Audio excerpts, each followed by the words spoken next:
Hello, folks, and welcome to episode 5 of my Hades 2 playthrough. Last time, we explored pretty much the same regions and areas as before. Once again, I allowed myself to die in the morning fields while waiting for the game dialogues to catch up to the progress. And I did scour the internet and tried to do a no spoilers search to see if, in fact, the Eris debuff, the Eris curse, is what I think it is, and then I'm not wasting everyone's time with this, my own included. And it seems I'm right. Most people report that within 10 runs, she'll stop coming, and the dialogues will have caught up to the gameplay advancement or where you are down in the underworld. And in case anyone's unclear on that, it's because you can only speak to each NPC once per run. And if a particular NPC has 8 things to say that are appropriate and make sense before you say face Kronos, then I don't want to face Kronos and then encounter those dialogues and have it be obviously out of order. So that's what's going on here. And so we'll continue to follow the plan, and each time we'll just hope that Eris doesn't show up. But I do have one thing to try out, a few things that should make it more interesting and maybe make the runs faster while we're trying to figure this out and reach that past that speed limit. So first thing I'm going to do a couple things I wasn't able to do last time, and one is take a good hard look here at the Arcana cards and what I can do. Um, so I need to 100 Psyche to raise Grasp 2 more to 18, and I'm pretty sure, Noted. oops, oh, I said a forget me not there. Okay, why not? I'm pretty sure I can buy the requisite Psyche from the wretched broker. Oh, did I miss? I missed a point of interest here. Okay, cool. Not even the wiles and stratagems of that resourceful sacker of cities, Odysseus, may be sufficient to overcome the Titan of Time. Hmm. They say never to underestimate that man. Come on. Suppose some of the points of interest randomly show up or have a chance of showing up per visit, because I'm pretty sure I would have caught that if that had been there during the earlier sweep through this room. Oh well, it's fun how Odysseus always kind of takes a stroll down to the garden to check things out. I like that. Okay, so let's see if the broker's got what I need. Yeah, okay, so I've got 563 bones, and it's only 30 to purchase 5, and I need 100, so Should be of use. there we go. And that means I've got what I need from that tracking. Okay, so let's go down and extend our grasp. Think I can raise my grasp. Up to 18. Just as I thought. And I need 120 to get it up to 20. So now I can hold 2 more, which makes this business a little easier and nicer. Because what I was thinking about is perhaps unlocking. I have plenty of ashes to unlock what remains here and open up some more cards, even if I don't have the grasp to fit it into my current build. But now I have more grasp, so it may make sense to do so. This too is not one I'm particularly interested in right now. Um, I could sacrifice a 1 and get a 3, which would open up 1 more.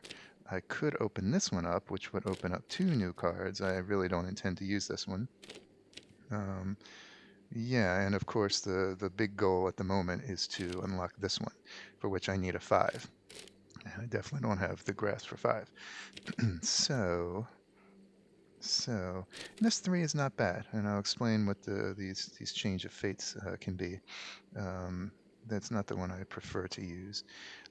Or I could just dispense with opening up more and maybe tag this one on, get my grasp a 17 of 18, or this one, despite not liking it much. I think I will actually unlock this one. Okay, 25 ash to unlock it. The enchantress. Hmm. Grasp list, yes, of course. My limit is reached. I lack the grasp for this. So I can't do that without removing one other. But this is the enchantress. In mastering metamorphosis, she discovered that only the true nature of a thing cannot be changed. And we'll actually meet this person this rather powerful enchantress surrounded by pigs. We will meet her soon enough, or rather later enough, I guess. So, well, I'll talk about it if I get it. I don't actually love this one, but this at least opened up a new one, another 0-1. Okay, the Fates gives you two of these weird-looking die-shaped things. This gave one. Um, okay, but I have to activate all surrounding cards in order to get it, which means I'd have to activate this, this, and this one. Not going to happen anytime soon. Okay, okay. So let's dispense with this for the moment. What we need more grasp is what we need, and we need to open up more things. So let's go ahead and open up. This one costs less ash to open. Let's get this one. It's a whopping 5, and definitely can't fit it in order to open up this card. The unseen. Another 5 this opened. Okay. Right. So this is right.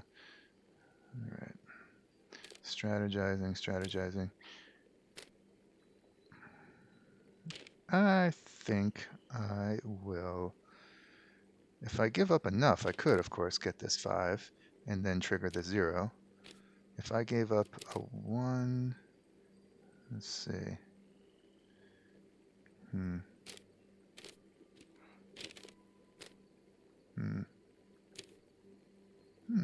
Okay. Oh, but I can't keep this active if I give this up. Right. So I rather like all of these. Not eager to give up a whole lot of these. So it just comes down to needing more grasp, folks. That's what it is. So what I'm going to do is do the... Oh, now I no longer have enough ash for this. Of course. Um, I'm going to keep things as they are. All right, we tinkered a little bit. We need more ashes, we need more psyche, but let's leave things the way they are now. Yep, two of my reach are unused, so that's okay. Good. Now, next thing is to check out the keepsakes. Now, okay. Yes, okay. So what I could do here is use one I don't care particularly much for. Because these runs may be ending prematurely anyway. Plus, these are the easiest runs I'm going to encounter. They're just going to get harder and harder. So why not use the less powerful ones, or the ones I dislike the most, and get them out of the way, so that being a completionist, I want to level everything up, and I won't have to level it under more difficult circumstances. So I'm going to go ahead and choose the one I like the least, which is this one, Ghost Onion. The onion. Okay, so that means we've got that going on. And even if I have to end the run prematurely again, well, I will have leveled this up in a way that won't be as troublesome as it would be down the road. Okay, then finally I want to choose the weapon that has Grave Thirst on it, which is our old standby, the Witch's Staff, Disciora. So back to this one. I'll find more bones with this. Which again has this combo attack, this ranged attack. Stick has got some heft. And all right, so let's go down. Got this Ghost Onion, which, again, if it wasn't clear, fully restores your health after each room, but only up to 50. Not terribly useful, given that I'm regenerating 3 per room anyway. So let's go down and let's cross our fingers that Eris will not show up tonight. Farewell, everyone.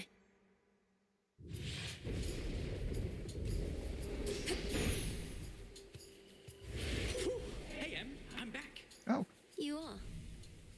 well. Fans of the first game will immediately recognize that voice. So let's first salute this individual. Lord Hermes, go unseen. You too. Lord Hermes, the messenger of the gods, who is missing, or has been missing, according to all the references we've heard. Let's see what he's up to. How's things? You good? I'm good, mostly. And good to see your task is underway, but change of plan, though it's a lot to ask. Up for a visit to Olympus sometime soon? Okay, well, first thing you'll note is he speaks extremely quickly, which is appropriate for the god of swiftness. Um, and of messengers. Interesting, you'll note that he's got a turtle in his little bag on the left. A turtle was one of his symbols, and I believe there was a mythological turtle that he had as a familiar of sorts. I could be mistaken, reaching back again. But so his speech is extremely rapid. And what does he mean, up for a visit to Olympus? Lord Hermes, just a moment. What do you mean, Olympus? My task is to stop Kronos in the underworld. I can hardly breathe the surface air, much less get to a mountaintop. This might be a surprise to those who did not play the first game, but the progeny of Hades, anyone born in the underworld, cannot tolerate the surface air. It will gradually kill them rather rapidly as well. So they're basically doomed to remain in the underworld, as Zagreus found out and had to contend with. So this is what she means, that she can hardly breathe the surface air. Come on, Em, you have your ways. Grimes is up to something bad, more than his usual attacks, so just give it some thought. I wouldn't ask if it was nothing, right? Now, I've got to run, and so do you. I'll be in touch by Boone. Gramps, of course, is Kronos. So long for now. Goodbye. Okay. So Hermes is back, none the worse for wear. He doesn't look like he's been in any trouble. And that fulfilled one of the prophecies back home. And here we get to choose from one of his boons, this being his symbol for the game. Yeah. Olympus needs me. On the surface. Plot. Okay, boons of Hermes. The herald of the gods is never one to sit idly by when opportunity awaits. Hermes' boons are not quite like the others. They don't rarely, well, this one we see, but they usually don't focus on any one particular ability. They focus on speed of multiple abilities or things all around. And they're actually considered more powerful than regular boons. Judging by the prices Charon sets for them when you can buy one of Hermes' boons at a Charon shop. So yeah, they're usually more desirable. They have a slightly longer reaching effect than other, wider reaching effect, I should say, than other Olympians' boons. So this one just basically makes channeling the channeling the Omega cast and casting at all 100% faster. Okay, and the casts expire. I guess they expire 100% faster as well. This pretty nice to find at the very beginning of the run. All of the gold you find is worth plus 20%, and you get 100 plus the bonus, so 120 right here and now. And stutter step, you can dash more frequently. Recovery speed plus 25%. I might consider that one if I found it down the road. But we're going to get this one and really get more money throughout the run. Now we make haste. Yeah, so worth 120 there, as you see.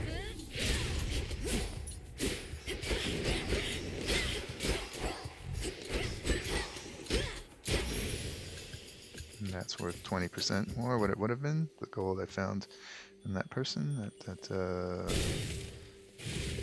creature, I can't remember the name at the More moment. spindles. So just tossing out that Omega attack just to bring my magic down under 100 to trigger that one Arcana card. Get some Ash. Okay, Zeus or a heart? No question.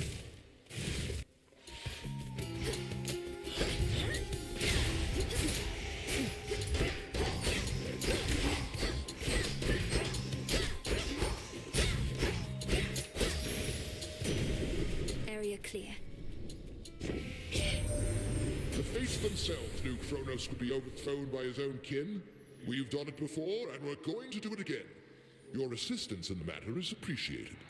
This is a reference to that time I mentioned this last video when the six of the gods got together and overthrew the Titans and established their dominance over the world. Through divination of the elements, I see it now. Okay, this is what I referenced in the last video as being a little more complex than is handy to explain then and there. I'll explain it now. I did mention this, that every now and then, because of that incantation I recited, I'll start seeing little bits of earth, water, air, and fire scattered around, maybe more than those. And they are used for I'll now call them what they are, infusion boons. that may be offered by the Olympians that require a certain amount of these to have been found in order to trigger, or benefit from the more you have of these, the stronger the boon is.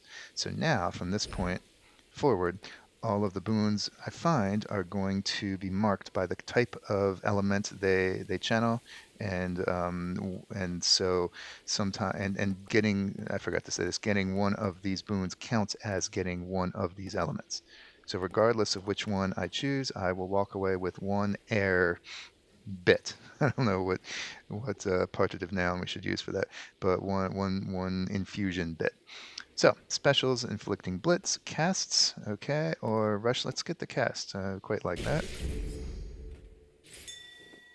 Okay, and if we check our boons, we'll see suddenly, oh, I've got two air. Where did the first air come from? Oh, yes, okay, I guess Hermes' boon before technically had an air associated with it, although it's curious that we didn't see it.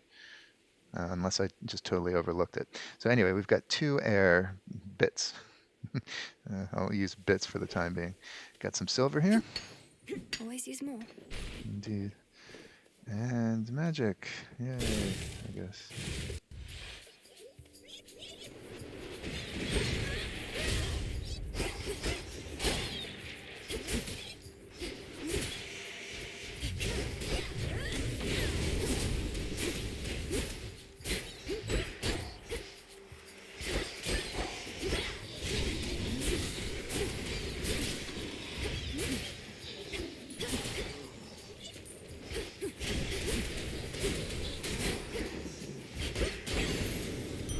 Soul tonic. Right. Soul tonic. That's what those are called. That's right. Okay. Ashes or bones? Ashes or bones? Ashes. Oh. Here comes Artemis to help out again. I mean, it's not really necessary, but it is a free boon. And plus, no small matter, get to listen to her music. Who's next?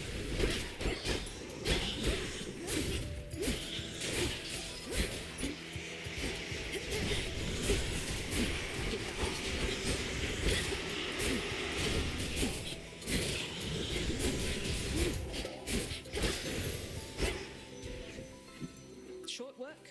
Mm-hmm. Sister Artemis. Okay, let's see what Book of Shadows entry we got. Oh, okay. Now we have an entry for the Nocturnal Arms, a tab, the Witch's Staff.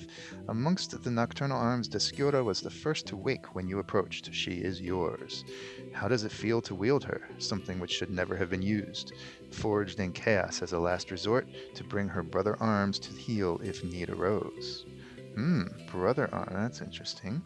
Again, speaking, who's writing this? How does it feel to wield her?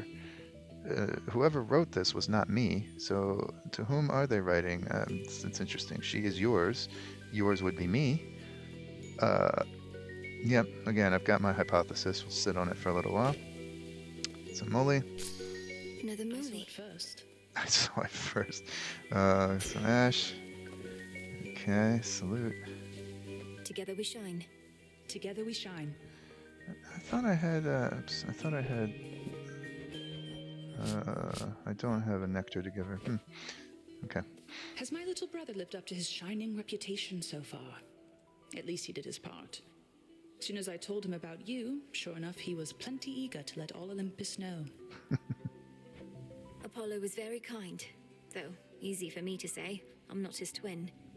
What'd you tell him anyway? Only the truth. That I ran into the reclusive Witch of the Crossroads while scouting out our foe, and that she introduced me to a secret Titan killer she's been training up. Titan killer. You just didn't tell him how long ago that was. So now they really think this long-lost relative of theirs is going to find Kronos and slay him. Oh, they think you don't stand a chance. But they don't have a lot of options, so they'll support you anyway, especially since you're family and all. And you know I will. Okay, so there we see kind of a rehashing of information we already knew, that I am being raised as a Titan killer. That was a little exaggerated, but it's not wrong. And that's kind of I'm the secret weapon against Kronos, trained for it since birth. Okay, so we got 2 air and 1 earth boon here. 2 air boons, 1 earth boon. Shadow Pounce. After you dash, your Omega moves may deal crit for 2 seconds, plus 8% crit. Okay. Anyone damaged by Omega cast is hurt by an arrow. And foes in my cast. Ooh, I like this one. Any foe in my cast is going to take plus 10%. It has plus 10% chance to take critical damage from my attacks, though, not from my specials. Good to keep in mind. I don't particularly care for these two, so I'm going to get this one. You have it. Fight on, sister.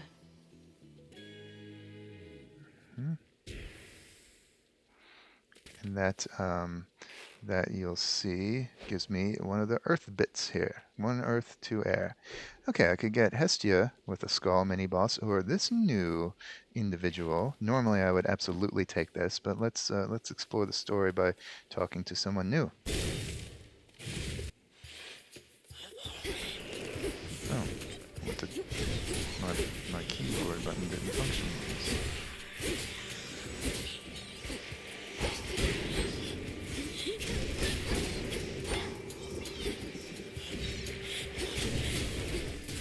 Struck down.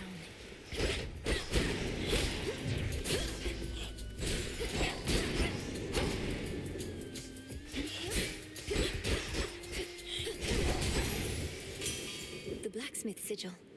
The blacksmith, okay. What, is he going to fit me for a suit of armor? In the name of Hades, Olympus, I accept this message. Boy, that new cousin of mine. They told me you needed a weapon or something. You already got one. Right, lousy one can spot that piss poor workmanship from here. Though I could tune it up. Okay, Hephaestus, the god of the forge, the blacksmith, the misshapen Olympian, married to Aphrodite, according to most of the myths, versions of the myths. Okay, so only Hephaestus would call the nocturnal arms piss poor workmanship. We see he's got a massive warhammer. He's in a wheelchair because he's got a severed leg at the knee, a result of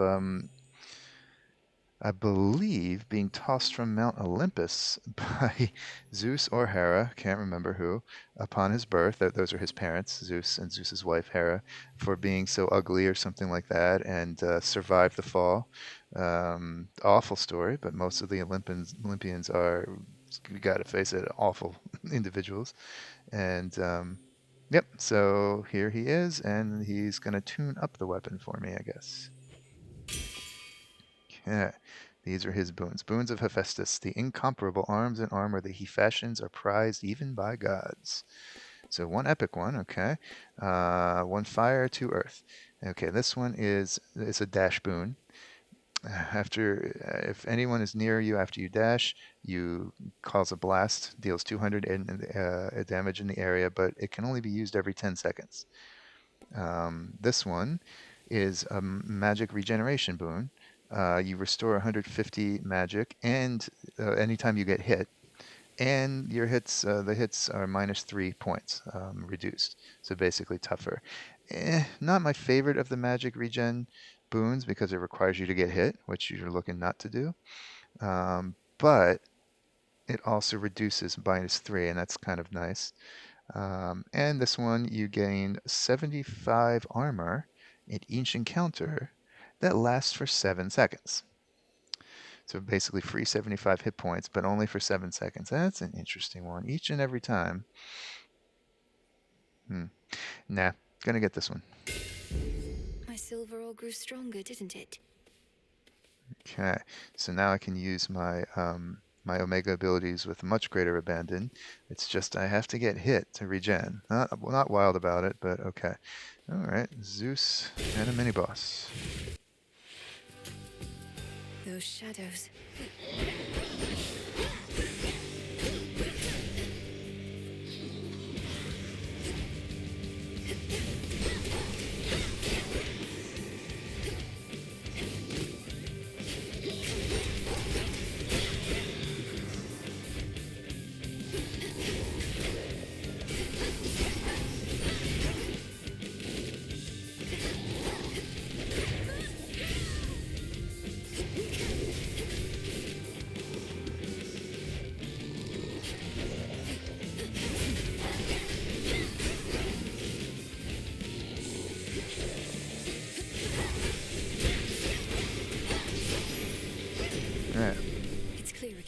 So the key to that one, as I said before, is to dance in and out, trying to time your retreat with his swing so you can jump right back in and unload on him.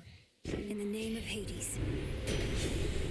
Okay, attacks inflicting blitz, rushing, causing lightning bolts. And okay, this one's one that enhances Zeus's other boons. All lightning bolt effects you might have, such as this one, or the one that I have for my cast, has a plus 15% chance to strike twice. Not bad. I think I'm going to get a good old attack boon, though. I don't have anything on my chief damage dealer so far. Adequate. Okay, you can see I'm constantly getting those plus 3 bones because I'm equipping the weapon with Grave Thirst.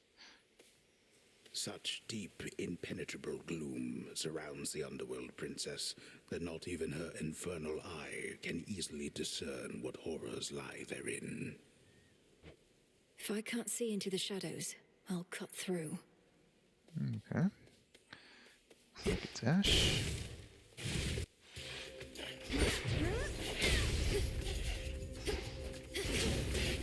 Fall.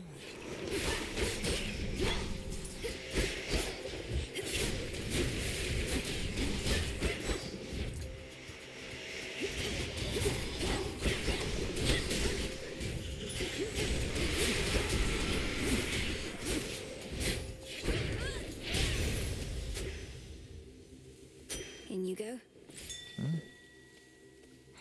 All right, here's another shade whom I can compel using the Tablet of Peace. Join me. And again, I have to play the little mini game, right? Both. You see the pattern. Rest easy now. All right, got some of that psyche I need so badly. Okay. Heart or the NPC. Each region only has one NPC, by the way, who resides in this room. So we know it's Arachne. Let's go visit Arachne and get ourselves a dress. Blue and black and burgundy, silk of every color, see? Delicate and spun with care, strong as silver, thin as hair. And back again. Why, hello there. I just like listening to Completionist. I like making sure I hear everything that everyone says. Arachne, the outfit you wove for me was so beautiful. I'm sorry to say I got into a bit of a scrape or two, and I'm afraid it didn't survive. This was a few runs ago. Oh, that's quite all right, silly. It wasn't made to last. What is? It was made to be in the moment with you. Now here, I've plenty more. Okay. Interesting. All right. I think of the 3 we got last time, this is a repeat. We saw this. I can channel 40, I think. I may be wrong. Channel your Omega attacks 40% faster with 30 armor, 20 armor, and plus 100% damage to casts. Pretty sweet. Or 60 armor, and you get 1 Fate Fabric here and now. Given that this run is probably going to be shortened again, I'm thinking this one looks good. Let's bring some reagents back home wherever we can. Plus 60, that's not bad. Well, what do you think? Thank you, Arachne. A nice dress. So here's the Fate Fabric. Ooh, what's that? Well, you gave it to me. I think we've already looked at this before. Okay. So we got some silver here. And a moly. And nothing special in the cocoons. So I could get gold, which remember I'm getting plus 20% because of that Hermes boon. Or a hammer, and really no contest. Hammer, hammer, hammer. I'll be right here, all right?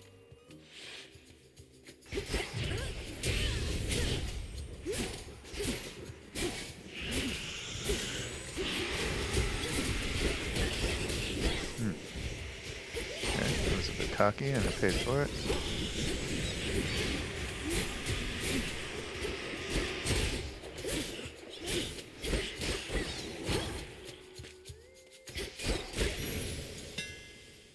Alright.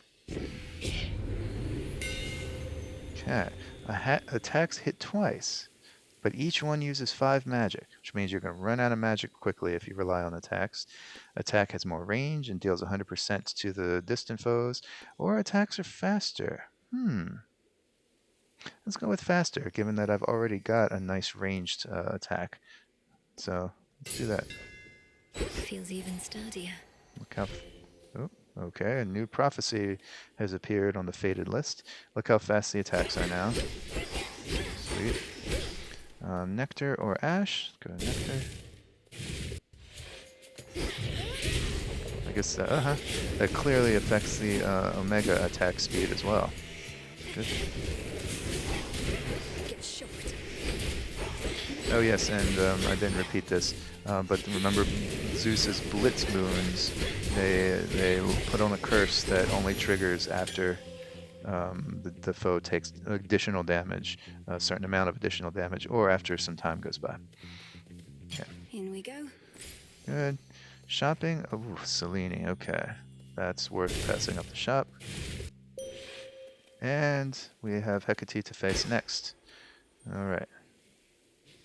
Together we shine, sister. Forevermore. I draw you down, O moon. Lend me your light. The Titan Kronos. He is time itself. Thus, by his nature, we can never be entirely prepared for him. He seeks the downfall of Olympus. But how exactly, we still do not know. Okay. Alright, so I've said before that the wolf howl is my favorite. And we saw that in action. Let's go for it again. Yeah. Wolf howl. Okay, on to Hecate. Melinoë. I heard from Hermes, headmistress. He gave me the impression that Olympus needs my aid. What of my task? So you're supposed to go down to face Kronos, but now we're being summoned up, if we can even figure out how to go up. Your task remains, as does the adversary whom you face. We shall discuss the matter with Hermes elsewhere. We have other matters first. Fair enough. So I'm looking to use lots of magic now, so I can get that out. And of course I need to be damaged in order to regen, but that's fairly likely to occur in a boss battle.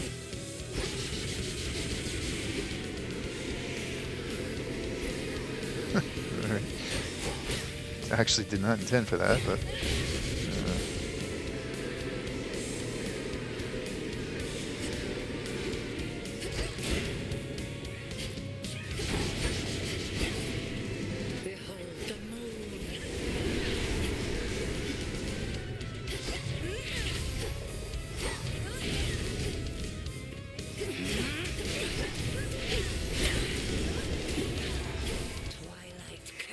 Use the curse. Oh boy, I ran right into it. Excellent. So, gotta just run and survive. At least it lets you dash while you're sheathed. It's a little hop right here. Oh. Okay. It's not always a sheath. I believe sometimes it's another creature.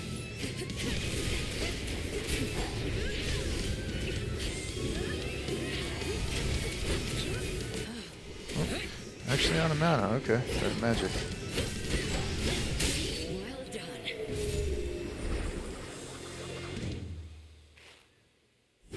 I have impeded you for long enough this night. Go. Make the most of this attempt. Well, that's more up to Eris than to me, isn't it? I passed the test. Okay.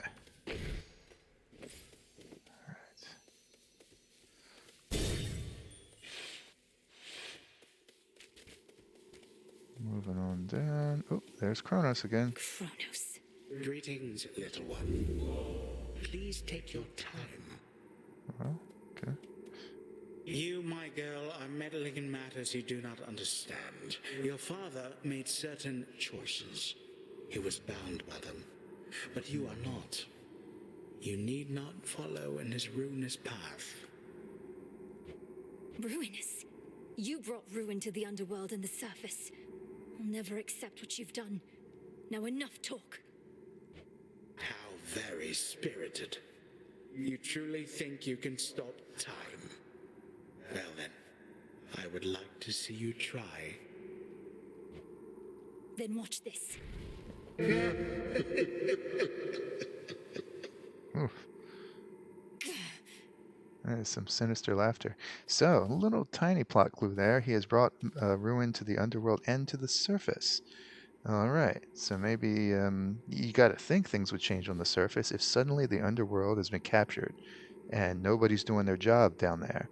And that's more or less what Hades' role down there was, a job, an administrator, a glorified clerk in a way.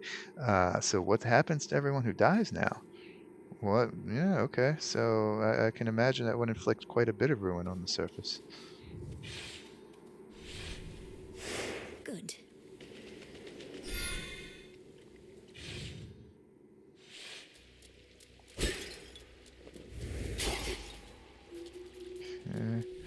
Wonder which song we're gonna get at the end. Oh, okay.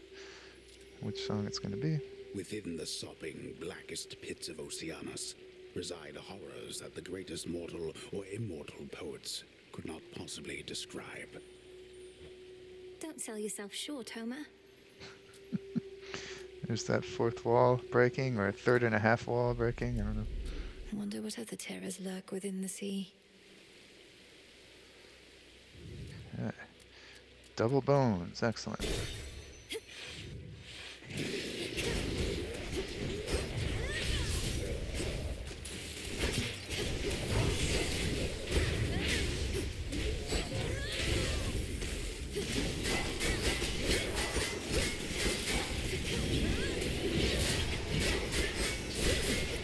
Water spouts activated. Alright, pretty tidy.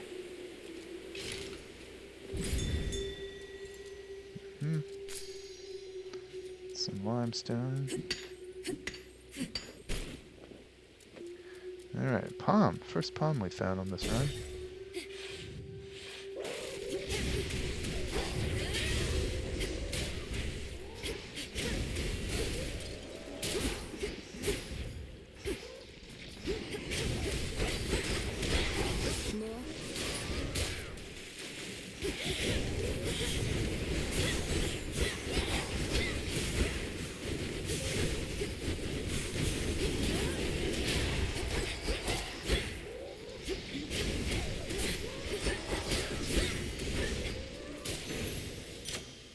Straightforward. Indeed. Okay, let's see. Well, either would be good, but I'm using attacks a little more. Plus, the rare ones benefit more from increased level. So, coin or shop? All right. I mean, I can definitely use the shop, but the coin I'm getting plus 20%, so it's a greater reason to prioritize coin more highly. So let's do that.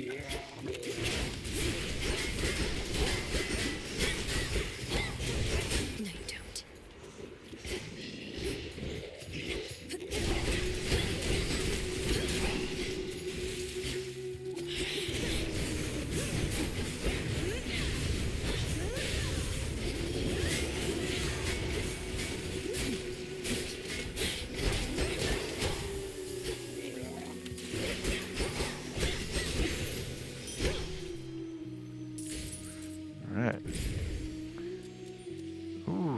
Okay. Well, I'm sorely tempted to choose one of these two. Probably this one, but we have yet to see what the Path of Stars looks like. A second Selene boon that allows you to enhance the hex you've chosen. So let's choose that one and take a look at that.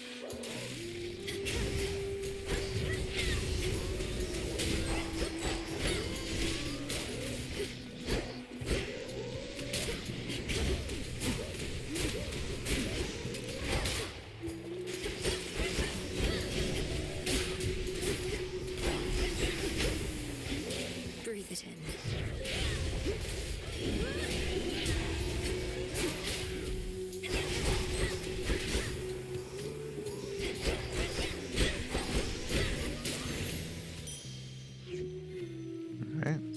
update first. Hippo, the majestic mares and stallions of the surface. You should see their underwater counterparts. Poseidon, predisposed to horses, must in some way be responsible. Nice. Okay, so, ready? Here we go, the Path of Stars. The path of stars. Okay, so, even the moon must find her way across the sky by certain means. Right, so this is a reminder of what your the hex you've chosen is, Wolfhowl. And you see there's certain nodes along the path. You start left, and you have to unlock each successive one to the right by choosing one preceding it. So, and each time you get a Path of Stars, it looks different, or at least there are a number of patterns that could be chosen. Furthermore, you'll note that some of the entries here are regular colored, some are blue colored, some, in this case just one, are purple colored, and that means the abilities they unlock are correspondingly more powerful. So let's take a look at what we can get. We have to start with this one or this one, and we can choose 5, by the way. 5 for this particular boon, this particular, I guess, Path of Stars skill load, whatever you want to call it.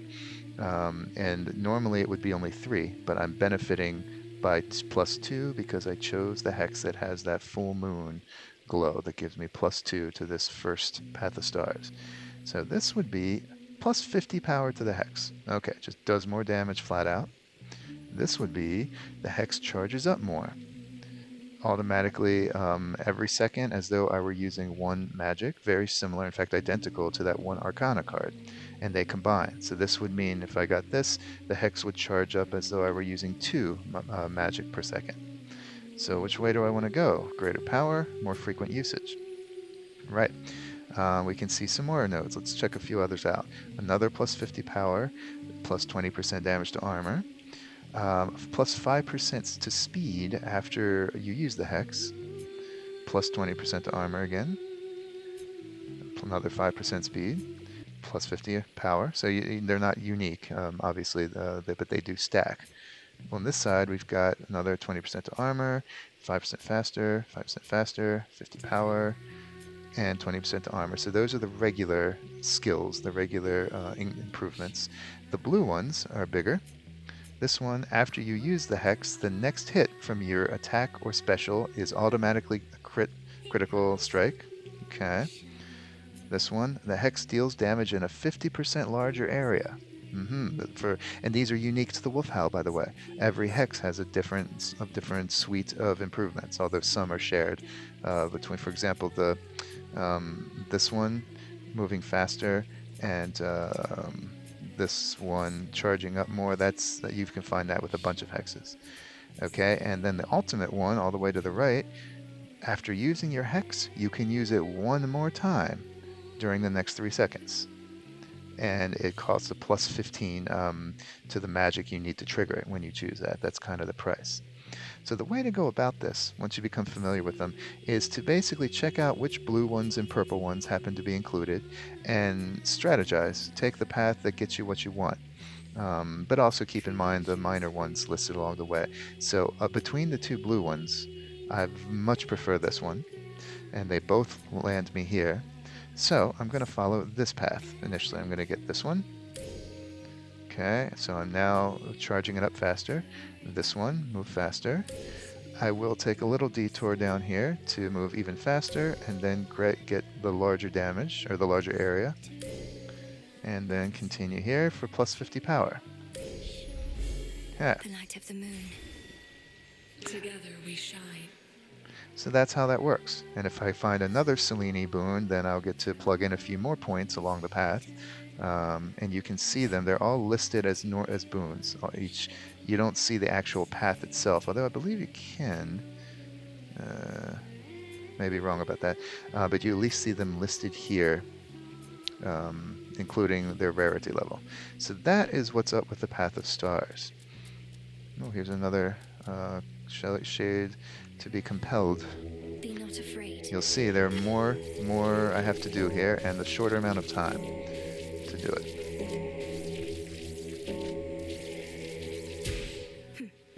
35 Psyche. Great. Right. Let's get Apollo Boon with the mini boss. This one again. Okay. A swarm of jellyfish.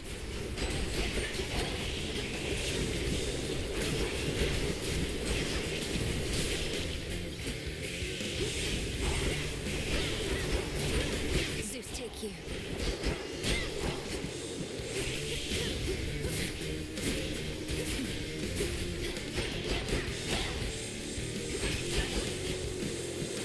So I'm going to use my hex in a moment. Let's see. It's a larger area there, in addition to the other effects.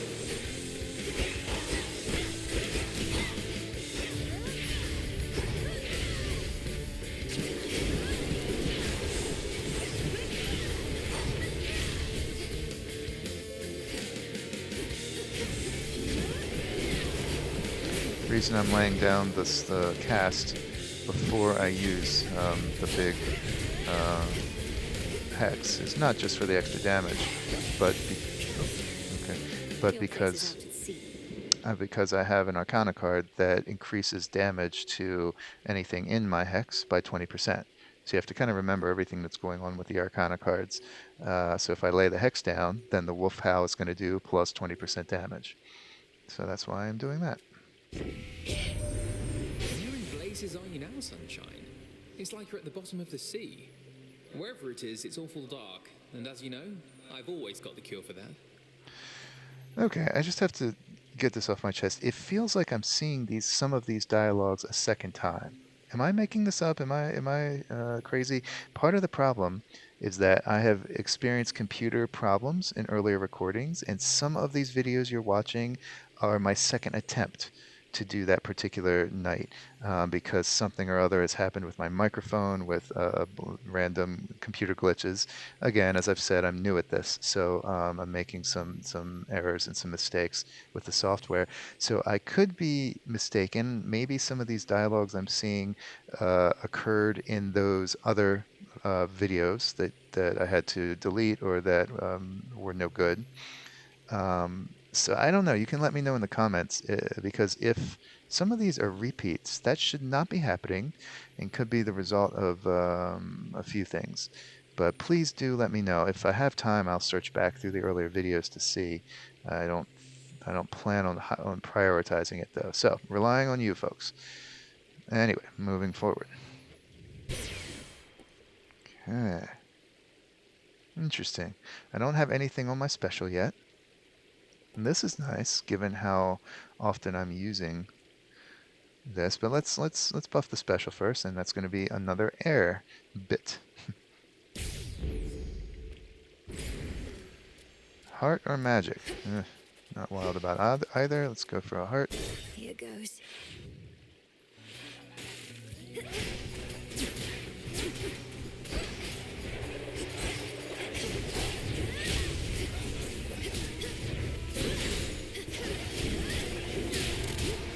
Boom.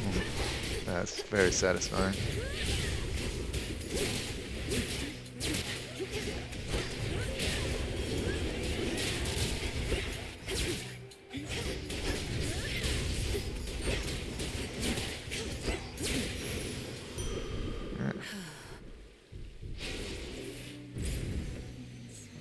Double bones, double ash. I'm still prioritizing ash at the moment. Oh, hello, jeez.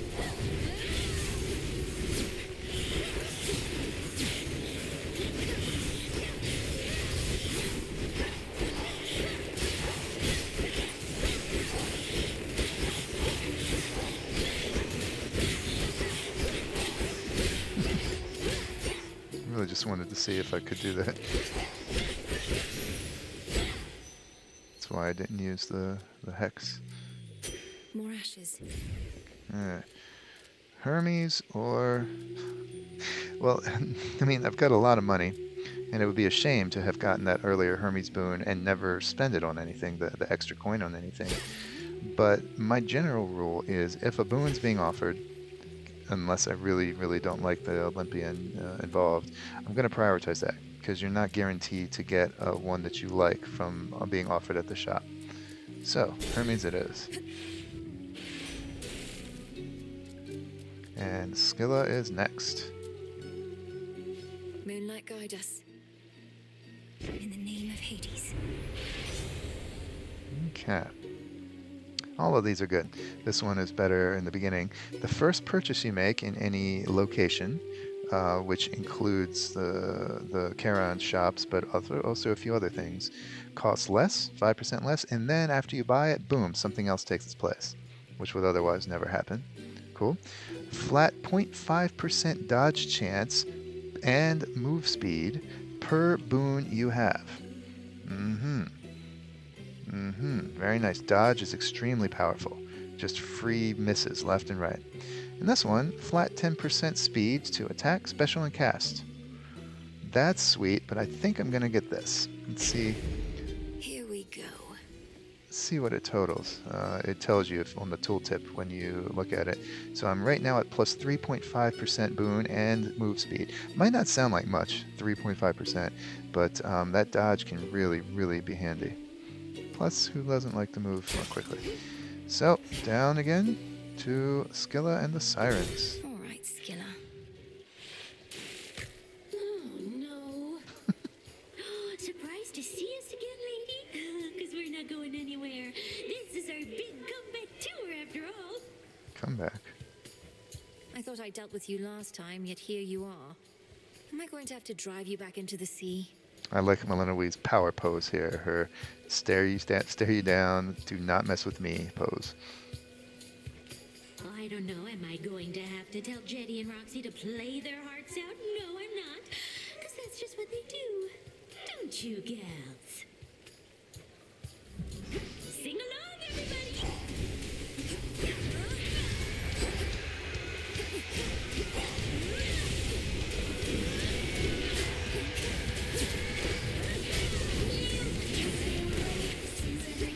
Looks like it's their second song, the Claw Your Eyes Out song.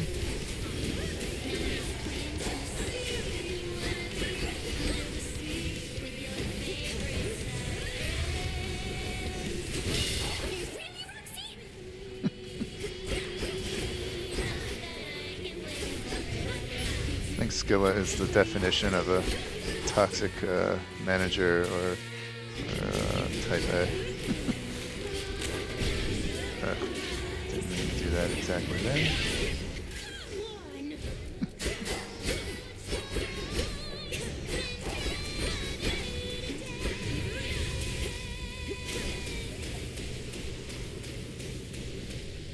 Alright.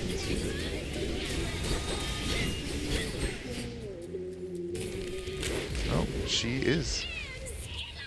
Okay, so she is the first time we've seen that. She's the featured artist herself, not one of her mates. Oof. Darn, that was bad luck on the timing there.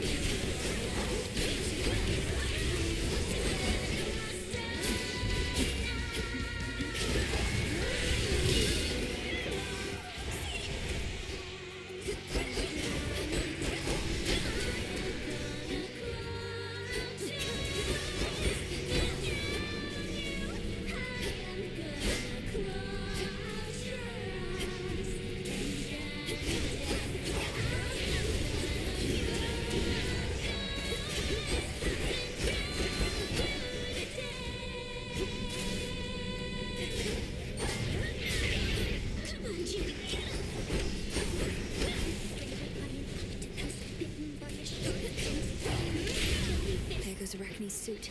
Oh, yeah, that's right, actually. Forgot I was clad in her armor.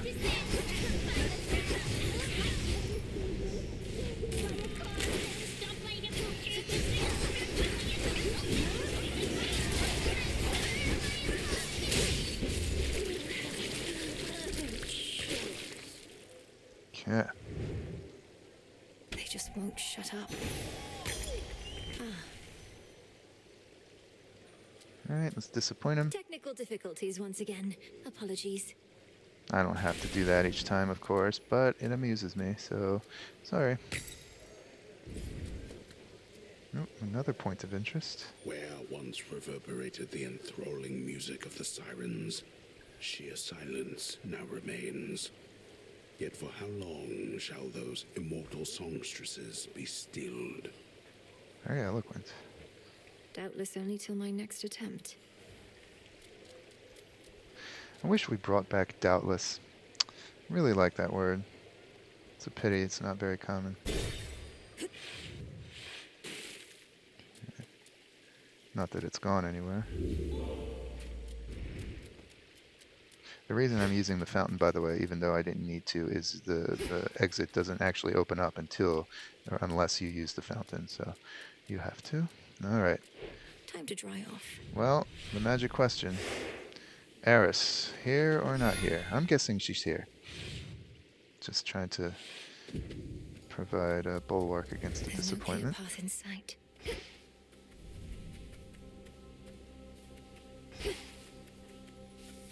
Well, folks, there is no Eris here. How do you like that? Okay. Figures it would be on an attempt where the keepsake I choose is kind of one that's not helping me. Well, you know what that means. We get to actually try to defeat Cerberus. Cool, let's take a look. Across the fields, beyond the bridge. Seek there a pathway down. So there's the comment. I guess when Eris is here, for some reason, I don't know if it's correlation or causation, but every time we've seen Eris, there has not been dialogue. Alright, wow, this is quite a spread. Zeus, more Path of Stars, coin. Bonus, enhanced coin as well. Nice. Alright, I hope you're as excited as I am. Eager to move further here. Let's pick this minor one up. Okay, well, they're all three sitting right here, but let's activate the golden bow anyway. It's kind of nice. It's pretty. Look at all these small freebies. That's nice.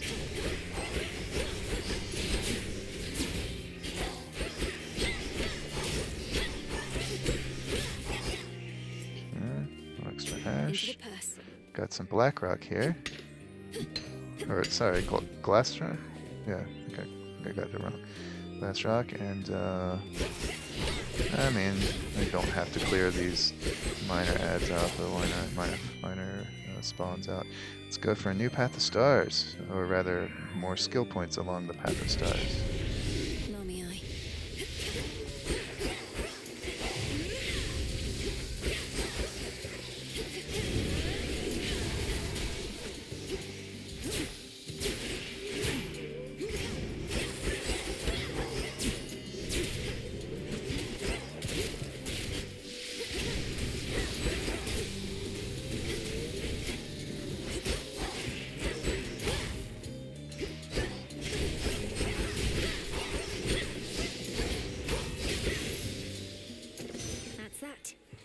Okay, more lore here.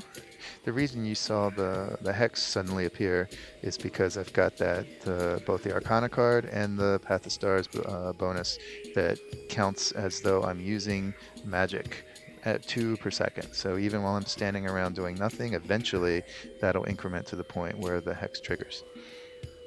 So let's see, Fields of Mourning. Okay, got the entry for this. The mourning fields spread across the outer reaches of the underworld, languishing together with those residing there. How unusual that, in such an increasingly well-populated place, a sense of utter solitude should be so pervasive, so oppressive. Nothing prevents the shades that wallow there from leaving, save for they themselves. Okay, pretty rough stuff. Let's see. Sometimes when multiple things trigger at once, you don't get the note for all of them. Just want to make sure I haven't missed anything. Great.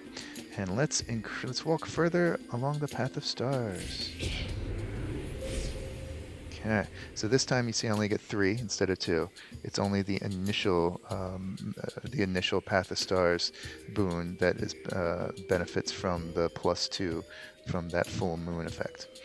So we're going to continue walking down here. I'm going to get this faster movement after the hex, and my choice of more power, damage to armor, more power, and that lands me here. Okay, I can use the hex twice as long as the second use is within 3 seconds. So it's kind of like double the damage you can do, although it's easy to land in trouble after doing it. Excellent. Okay. Zeus. I'll go ahead and show you what that looks like right now after I won't like this. Okay, throw it down, check it out once, twice. Sweet. Pretty nice. And again, it's fast, it gets you out of trouble as well, and at a relatively low magic cost, or magic requirement. Excellent stuff. Olympus, I accept this message. I don't yet have a rush boon. Interesting. Damage from making... Yeah, let's get the rush boon. Alright. Sweet. So anytime I rush near an enemy, bam, they get struck by lightning. Last big reward here.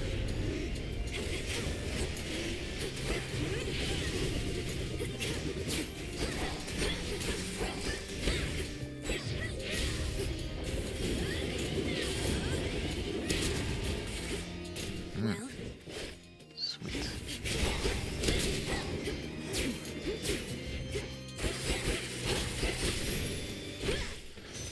I think I mentioned this before, but striking these trees sends arrows. It's vaguely shaped like a heart, isn't it? Sends arrows pumping in the opposite direction. So you can make use of the terrain. I've now learned about the Lycaons. Okay. Beasts, with their keen senses and clarity of purpose, offer much for us to learn, as well as envy. Granted, if one were to confront the bestial monstrosities stalking through the tall brush of the morning fields, one might reevaluate such an assertion. The idea that these come from a bloodline that the gods once cursed into this form is an insult to the wolves they crassly resemble, if not the gods as well.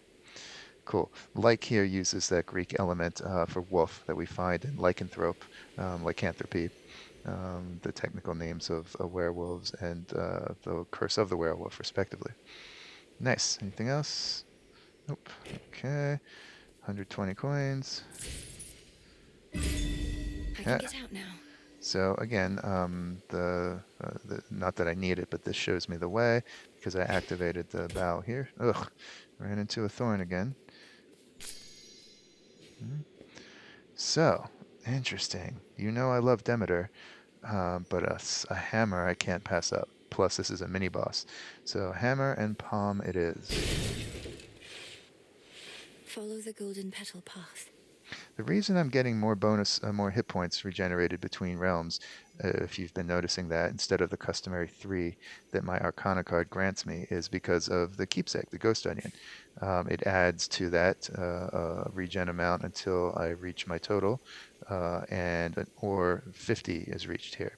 So I think it was 50. So obviously I haven't had to make much use of it. I think it was 50. Yeah, 47 more. Okay. That was an accident. No corrupted.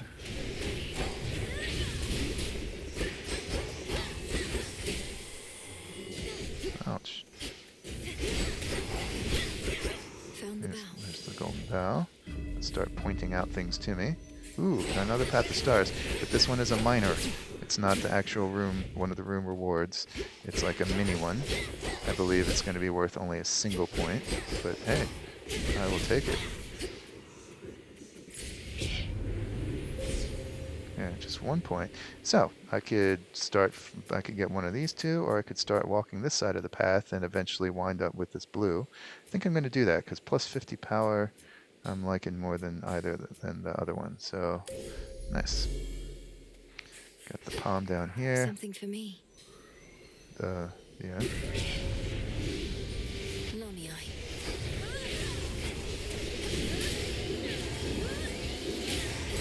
Love that one too.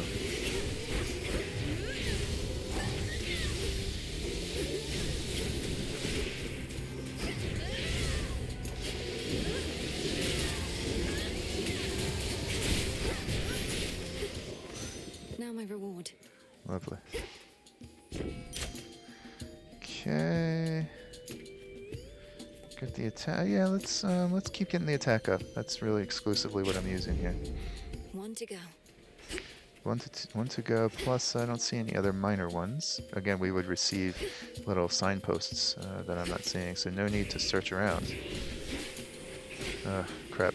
because of the rush boon, just rushing near them strikes them with lightning, and then they aggro. So, of course, let's grab here, deal with them all at the same time. I'm ready for you.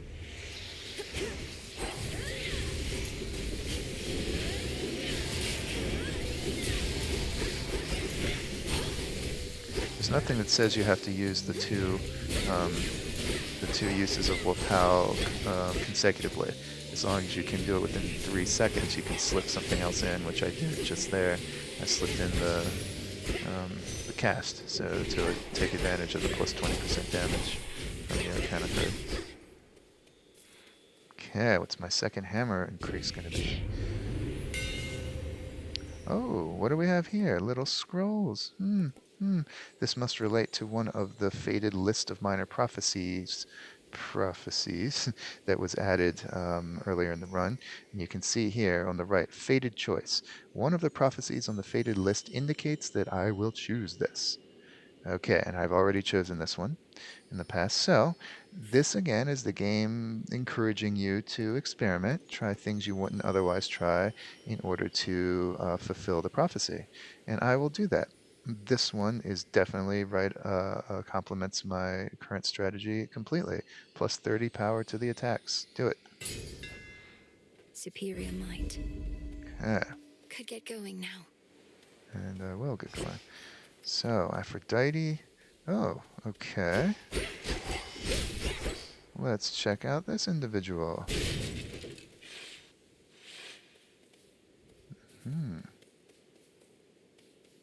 It's only me.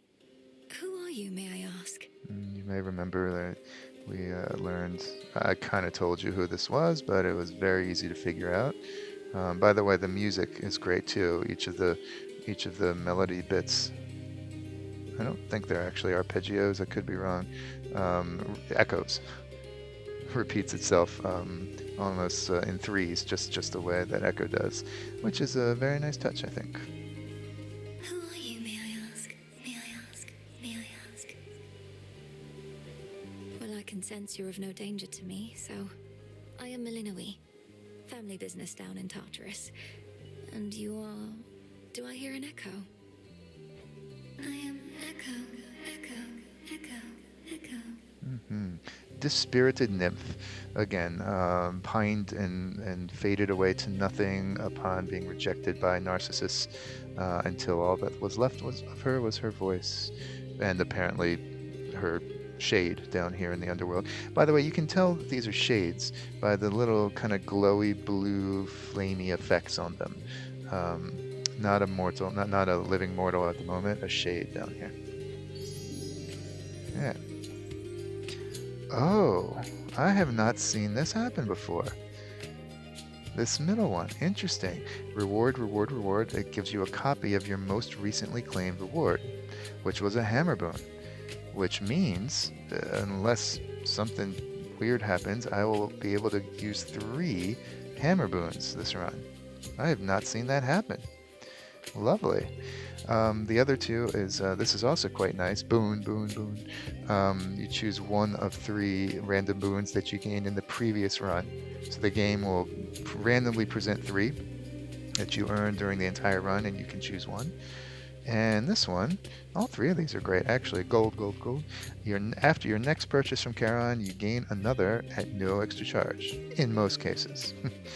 Alright, well, it's really no choice. An extra hammer, please.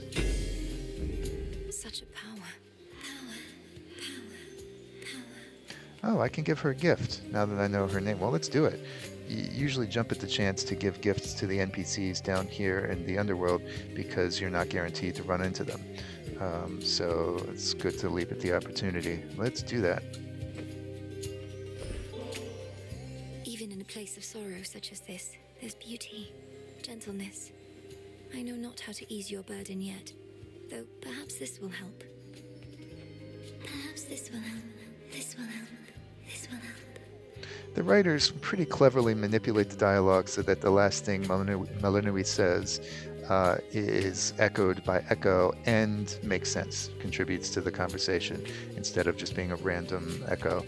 So I like that. They do a pretty good job of it. her comment is an echo of Melinoë's last utterance, and it is an authentic and sensible reply. Cool. You're giving this to me. It's an honor. An honor, an honor, an honor.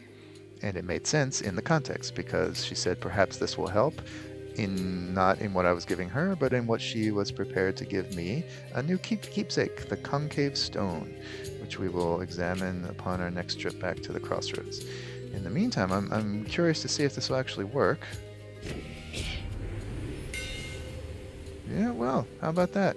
All 3 of these are on the faded list. All right. This one we saw before. Specials fire 2 projectiles, but have minus 40% range. Yuck.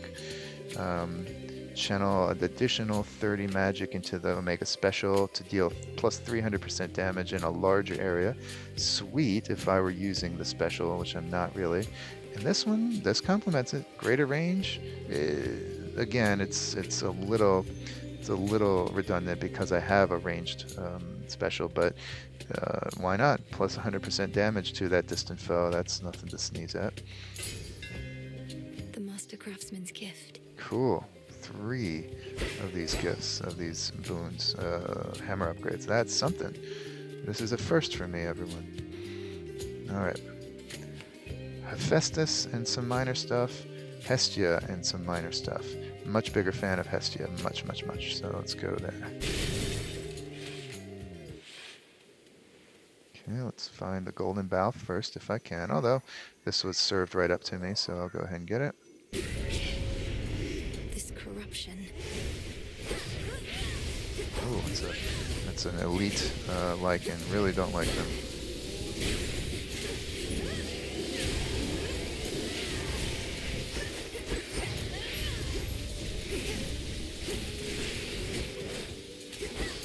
Back to dust.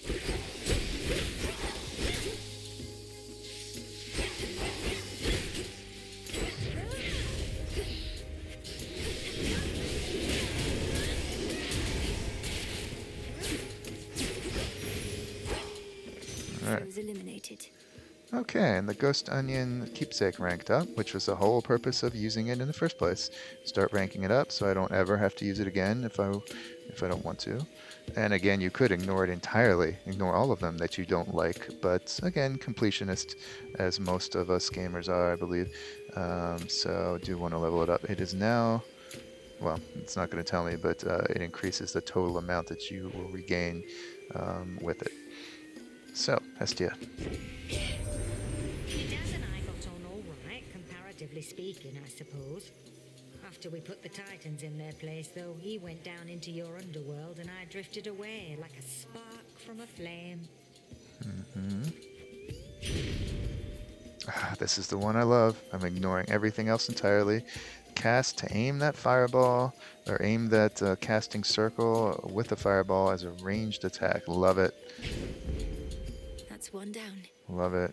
Get that whenever I possibly can. Still looking for the golden bough. There it is. Flourish and reveal my path. Yes, I've got a couple of minor ones. Oh, there's one right here.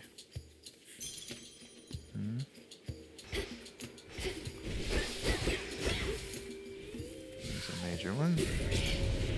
Gonna cast that afar. Boom. Nice. Nope. Oh, I need to be hurt. If I want to use more magic, I need to be damaged.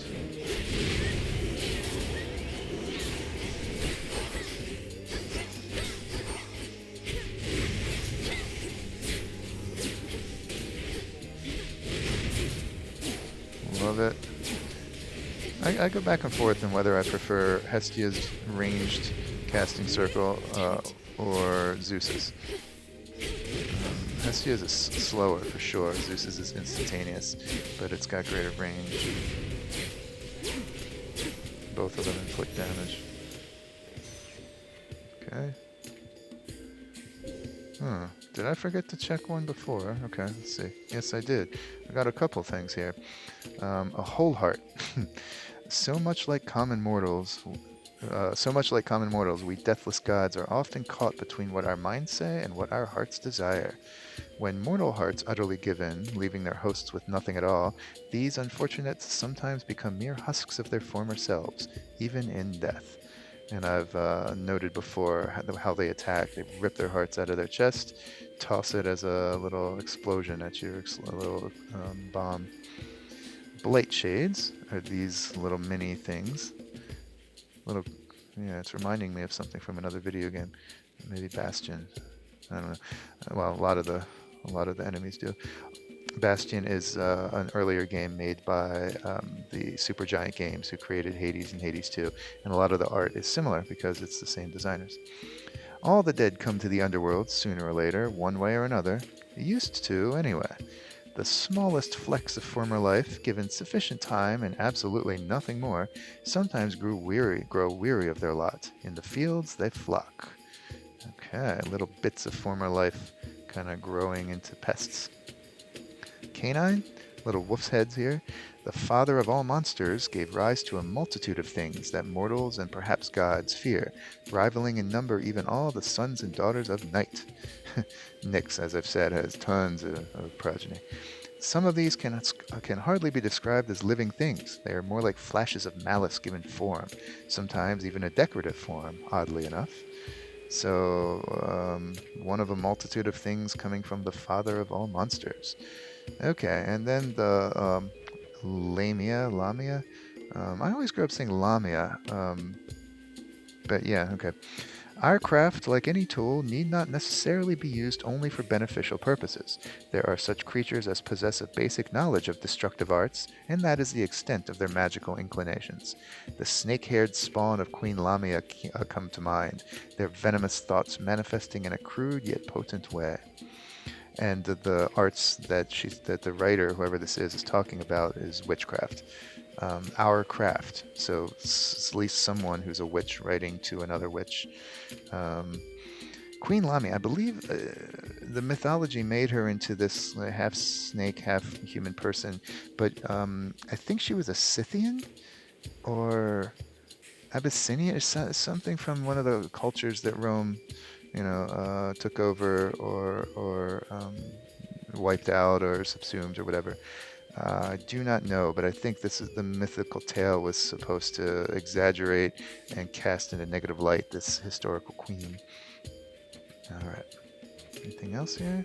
Thanks for listening to all that, if indeed you did. Don't blame me a bit if you just fast-forwarded. And let's go up to this next major one.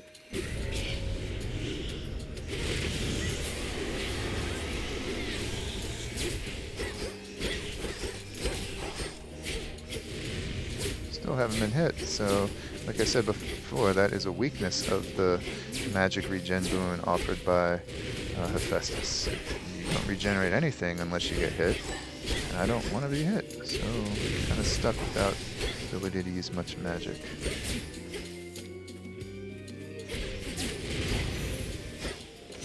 As expected.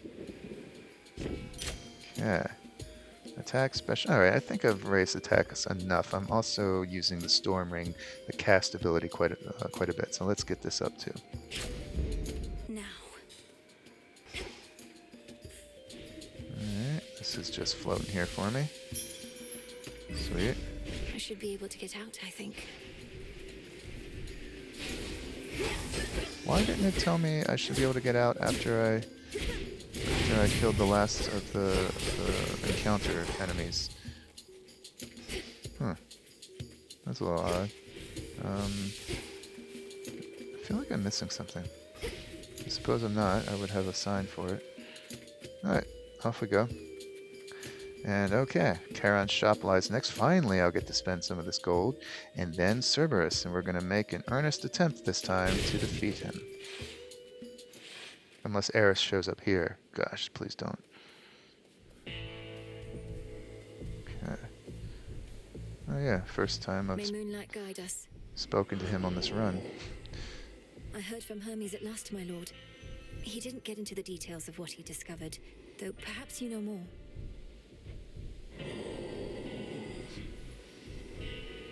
I understand. It's not my wish to pry. Maybe it's just it was waiting to meet Hermes. Maybe that's like the gate through which I have to pass in order to be Eris free. I don't know. All right, well I got plenty of money to spend here, so let's get a Hephaestus boon. Fair trade. Normally my work fetches a hefty price, but you're entitled to the family discount. Though Carol there does take a service fee, you understand. Okay, this one we saw before. Interesting. This is a free plus 10 armor, not expiring after a certain amount of seconds, period, that lasts the entire location, but I have to prime 30 to get to it. How many do I have? I have 150. That may not be a bad trade. But this one, you get your attacks, your weapons, sorry, not just your attacks, deal 20% damage of the armor that you have at the moment. And you also gain 50. I don't like that. That disappears the moment I lose all my armor. This one seems the most sustainable of them, and I think I can handle the priming of 30. So, yeah. My silver's come alive. So 10 hit points per, it gets replenished each and every location, and 30 is prime. We talked about priming before. That means 30 of my total 150 is set aside and unavailable to me, though it's not actually gone or subtracted. It's just roped off. Alright, we're facing Cerberus, so let's stock up on everything we can here. He's tough. Better. And this, why not? I've got plenty of money. Aha. See, I got that card. I spent 1,000 gold and earned another one of Charon's loyalty whatever cards. Okay, I can enhance my special, or sorry, I can raise the level of the special or the cast. Oh, alright. No, let's keep, this is nice, but it's only 5 damage, and I gotta get through the boss first before anything else is relevant. Let's raise this. I'm really using my casts much more than my specials, so. Strength of the gods. Okay. Here we go. First real attempt at Cerberus.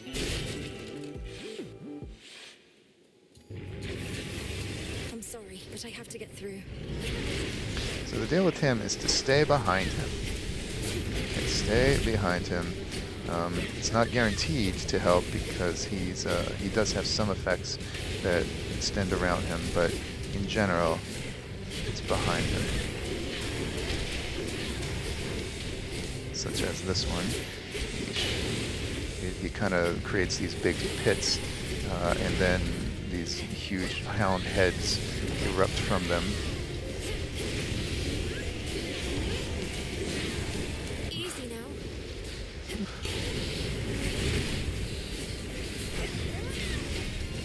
And if you can do damage to him from afar, it is well worth it to do so. Oof, okay, that was tough.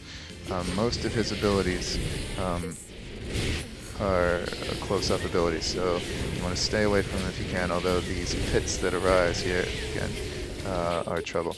So when you take him down to 50%, as I just did, he burrows down under the ground, and the shades who have been tormenting him appear for you to fight. Then when you dispose of them, or I think if enough time goes by, here he comes again. This is tough. I really hate this. If you can get out in front of it, though, you're okay. Or ahead of the rotation, that is.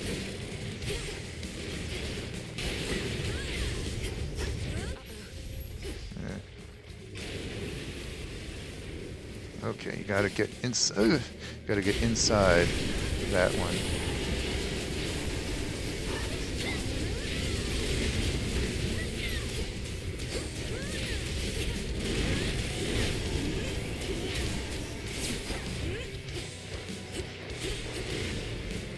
The little island.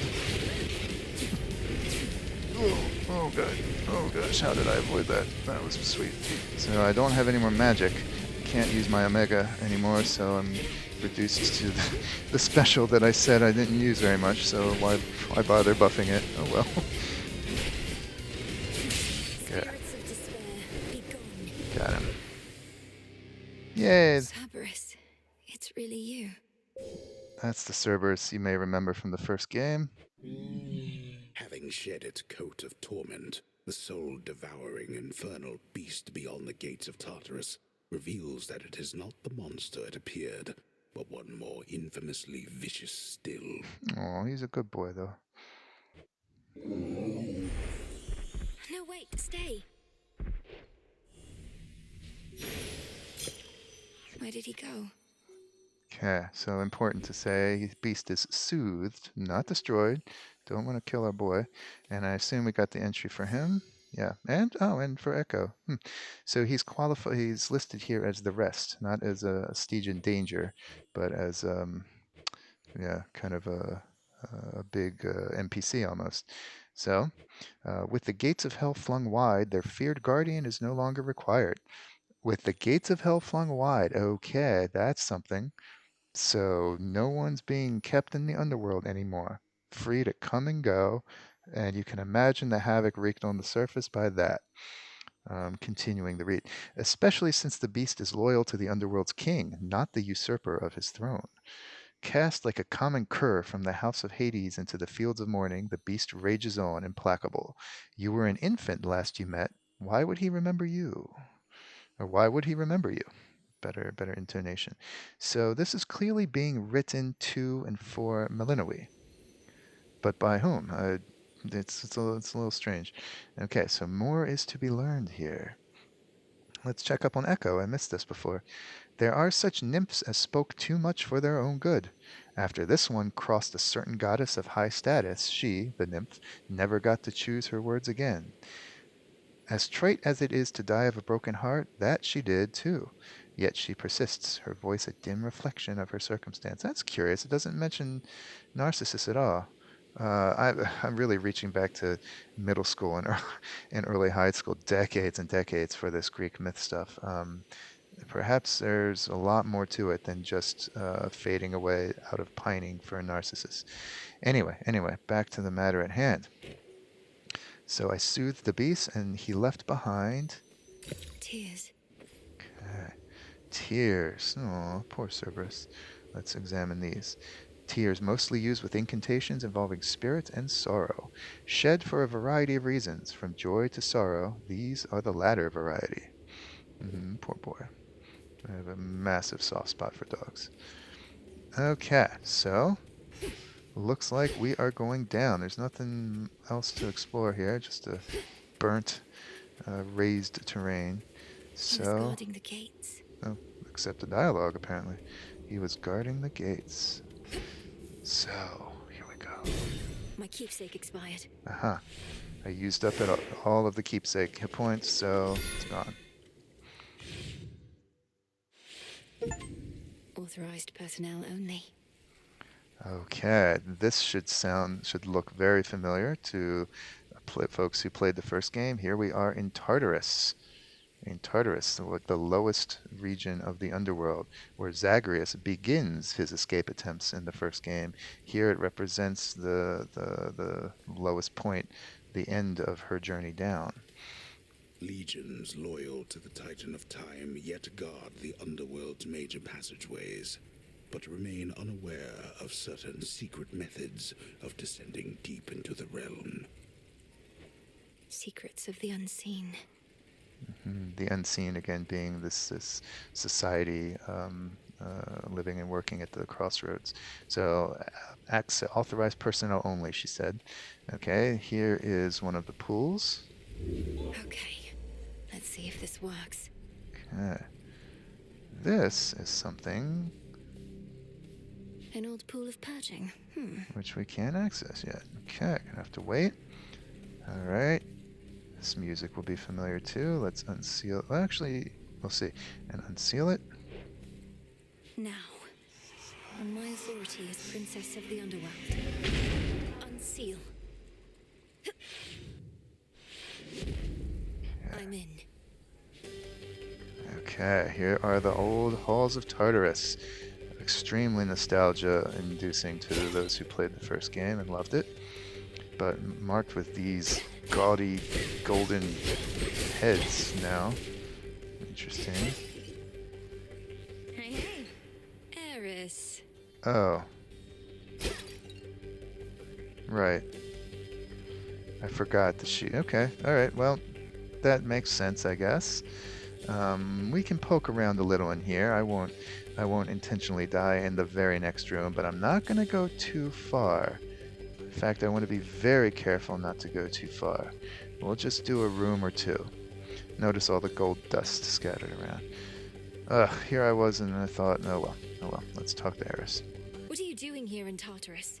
There's no way you could have access to this place, unless... Unless I could, like, fly? Come off it, babe. You're way too stuck in your own head.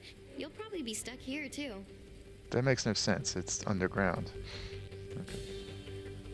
Okay, gotta go. I don't appreciate this, Eris. Wow, 300 bones. That's quite a compensation. All right. Consolation prize, I guess. Okay, and no, that wasn't a book of prophecy. That was a book of shadows entry. That was a prophecy added to the list. Very well. Okay, so slapped by this again. So I'm not going to reach the end. In fact, I don't want to go anywhere near the end for reasons I will not disclose yet. But let's poke through maybe a room or two. Central control. Just need a moment. There. Huh. You are trespassing on private property. I love how the ticking clock sound starts up once the enemies materialize. That's neat. So we got these are satyrs. These are the half goat, half human individuals that are common in Greek mythology and in the Hades lore. These are little representations of time, hourglasses, Kronos' minions. And when they explode, they create this bubble of sand that is basically an immobilization stasis field. If you're caught in it, you're caught out of time, but able to take damage, of course. Ugh, their shields, they're good at blocking all that stuff.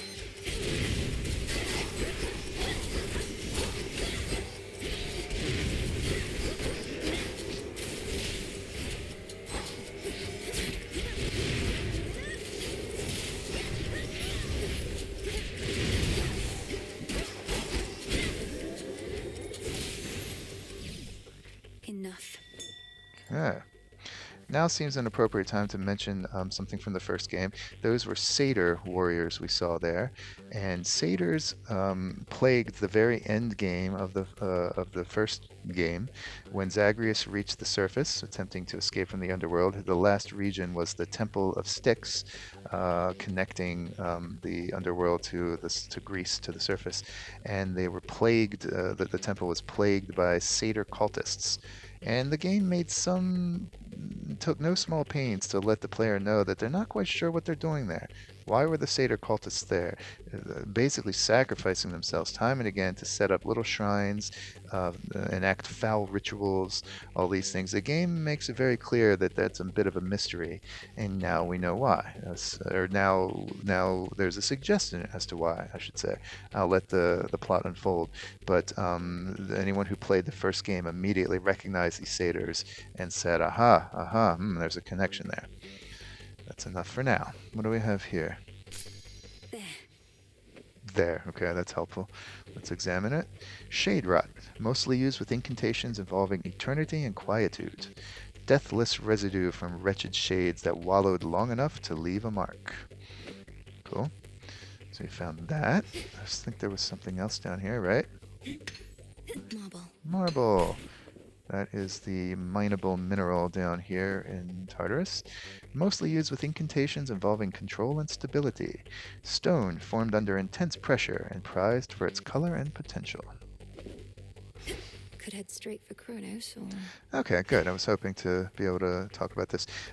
You get a choice of pathways here, sometimes, not always. One of them, marked by the Roman numerals, used on a clock, for example. Although that's not technically the correct... Well, I'm hardly a classicist. But anyway, these mark the direct path towards Kronos. Other other ones are kind of side trips. They get you no closer to Kronos. You still have to go through 4, 3, 2, 1 additional rooms, but they have a bonus here. So it's up to you if if you feel like you're powerful enough, or you're weak and you don't want to risk being hurt further. You could take the express route all the way through. If you feel like you need more buffing, or you just want to collect more stuff, you can take the side routes. I think I will poke my head into here, but then die. Alright, and I apologize for that, but hopefully seeing this new region makes up for it. Hopefully soon enough we will actually be able to make a full, complete run. But let's duck into here. You'll hear the ticking clock begin. That's a nice effect. Okay, these are foes that the players of Hades 1 will remember. Wretched thugs, some of the earliest foes faced by Zagreus, but here much stronger and faster. Alright, that is good enough. Oh well, we've got gold bags here too. It's kind of cool. And we'll talk about why soon. So, I'm just gonna... Okay. Wow, that was... Alright. Far fewer enemies than I had expected. So I meant to die there. I'll die on the next in the next room. Let's pick up the upgrade. 5 again. That's curious. I wonder why it's not 3. Alright, whatever. So at least you'll get to see more of this explored, so that more to armor, faster, and then the other bright one, the blue one, guaranteed attacker special for crit. Crit for attacker special, rather, after the hex is used. And then I'll just fill in some others. More power, why not? Armor, armor, or armor. You can see the ones I like the least.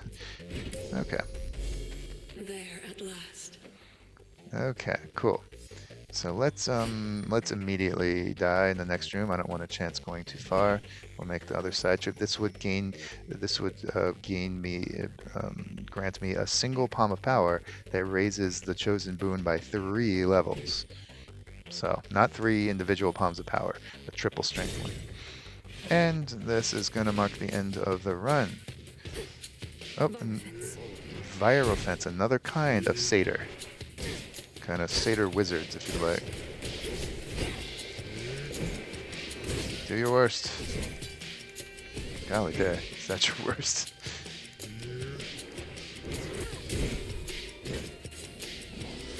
Ooh, that's more like it. Come on. Punch. Why would you punch when you got that? Okay. You got that big axe. Return to shadow now.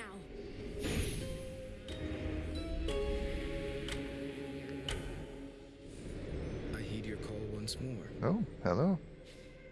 Again, our journeys intertwine. Why did you call upon me, Princess? Did you not receive the artifact I brought you from the Fates?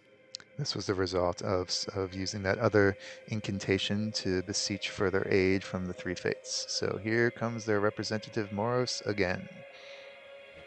Lord Moros, I did receive the fated list, and summoned you once more as it ordained. All children of Nyx are welcome where I reside. Might we speak further there? I have many questions. So he is another child of Nyx, guy who isn't a child of Nyx. I don't know whether I can answer them, as my own search for truth has not been going well of late. But I'll not decline your cordial invitation. Please lead the way. Then follow me. I shall.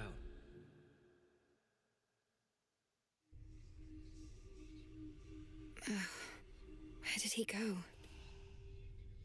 Okay, here we are back again. And as I said in the previous or recent video, I'm going to go ahead and do the rounds again, talk to all of the inhabitants here, and then start the next video with the action. Again, that's how I prefer to do things.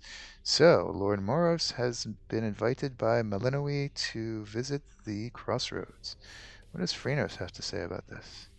Happen to see a tall, horned fellow passing through?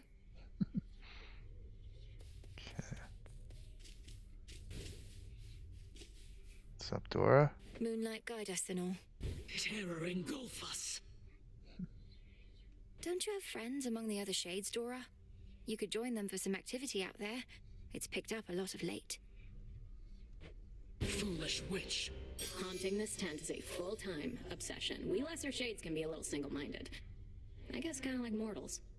So she considers herself to be a lesser shade, like I talked about before, and as the Codex, the Book of Shadows entry makes clear, she's a lesser shade, but there's something going on about her, more willfulness, more personality reflected in her slightly more unique look. Not just mortals. I can brood once again, yay! One of these nights you ought to ask Headmistress how she got this from the house. Why is she saying you? Why is she talking to her? I don't know. I'm sorry, I'll stop complaining. Maybe. Maybe I'll... Oh, it's covered up again. Maybe I'll stop complaining. No promises. Not complaining, more musing aloud. Okay. Oh, looky here.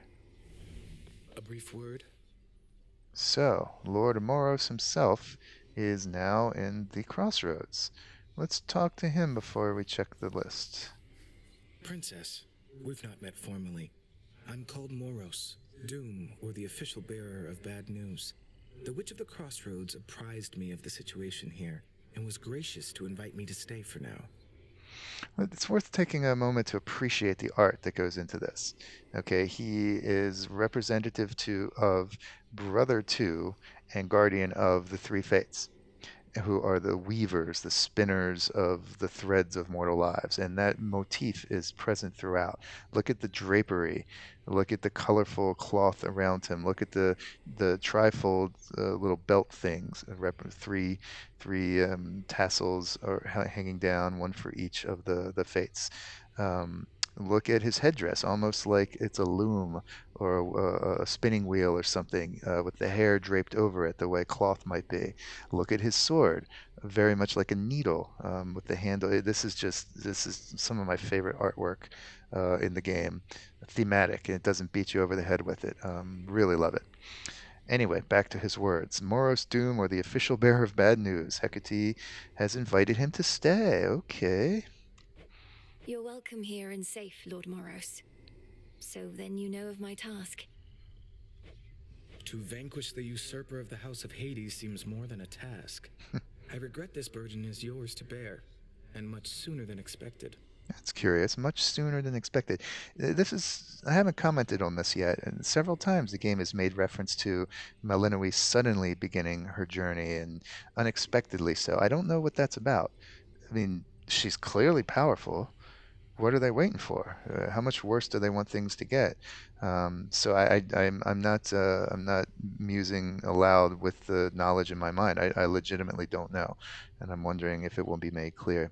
Also, the usurper of the house. Okay, that's new info a little bit, I guess. Kronos has not just overthrown the underworld, not just captured or stolen or whatever he's done, taken the Hades and the rest of the family. He has usurped it. He's down there calling himself Lord of the Underworld, living there now. Ouch. It's all right. I was born for this. All right, that fulfilled a prophecy. So several prophecies fulfilled and added to the list. Let's see what we got. Okay. The fated list of minor prophecies. So there are two that I have already completed. Harbinger of Doom, summon Moros once more and speak with him. And I think I read aloud the flavor text already. Worth 1 nectar. Lord Moros has arrived. Now what? And family in need. Okay, I read this one aloud. I've met the huntress, Artemis, and now the messenger, Hermes. Worth 10 silver. Whew, yes, please. You have trusted allies on Olympus. Oh, so he can... Oh, of course, he's standing right there. I guess he's going to comment on these. 2 more have been added. Shadow of Death. The daughter of the god of the dead shall surpass each of the fierce wardens, sometimes found along her path through the underworld. Wardens is the formal name of the mini-bosses. So I have to defeat each of them. It looks like I've taken care of 5, including that nasty phantom.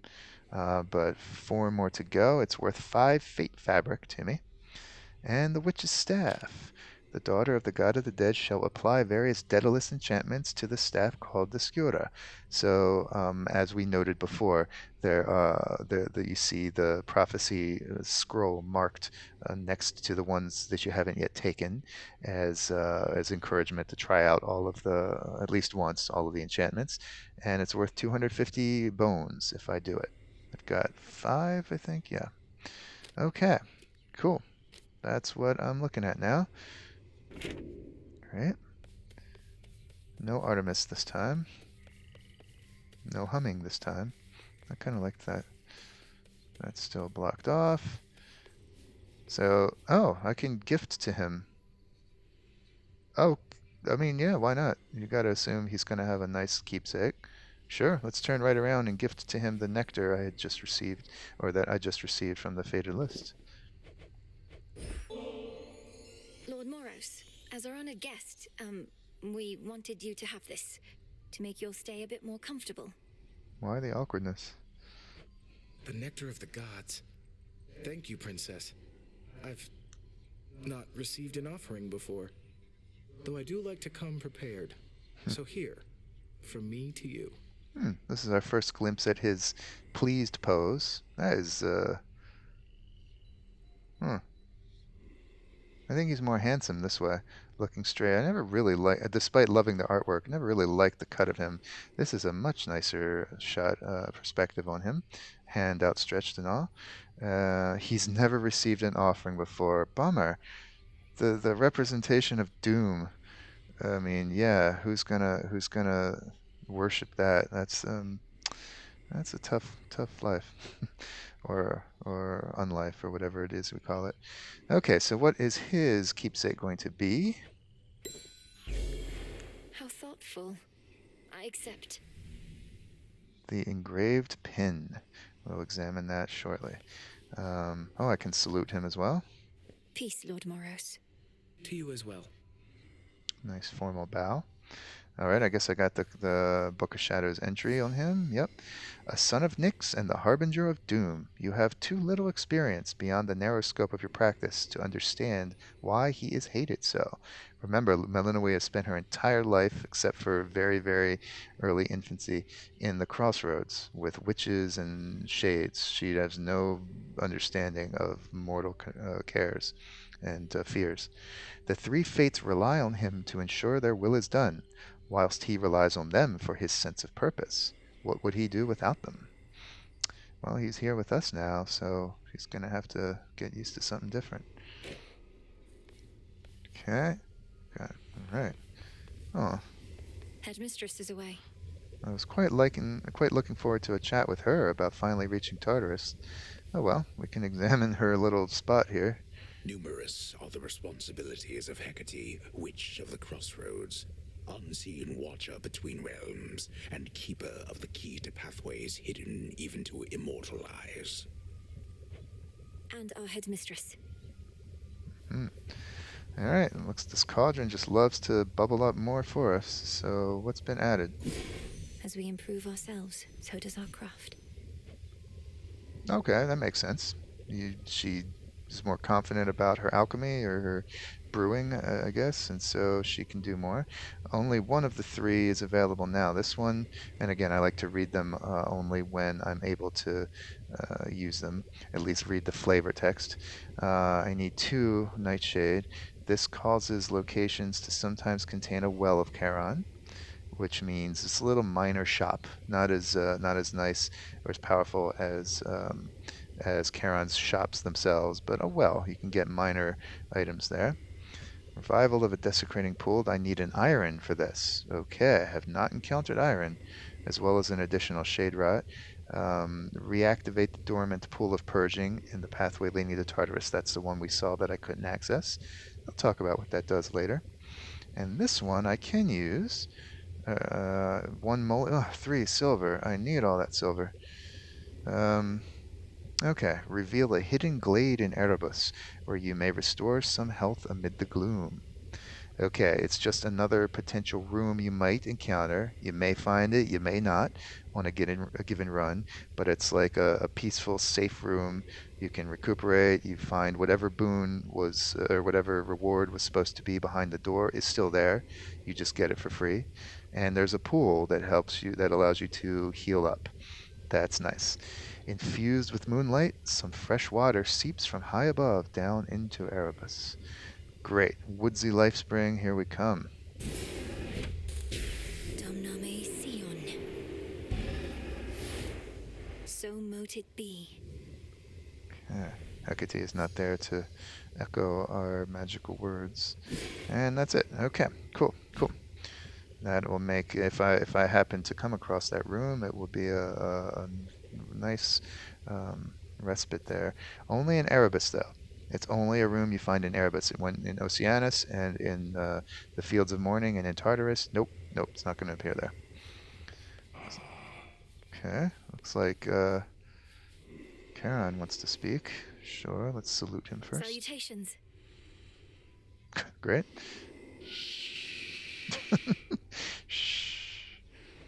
Yes, Lord Charon. You'll have what gold I may find, as I require what supplies you may spare.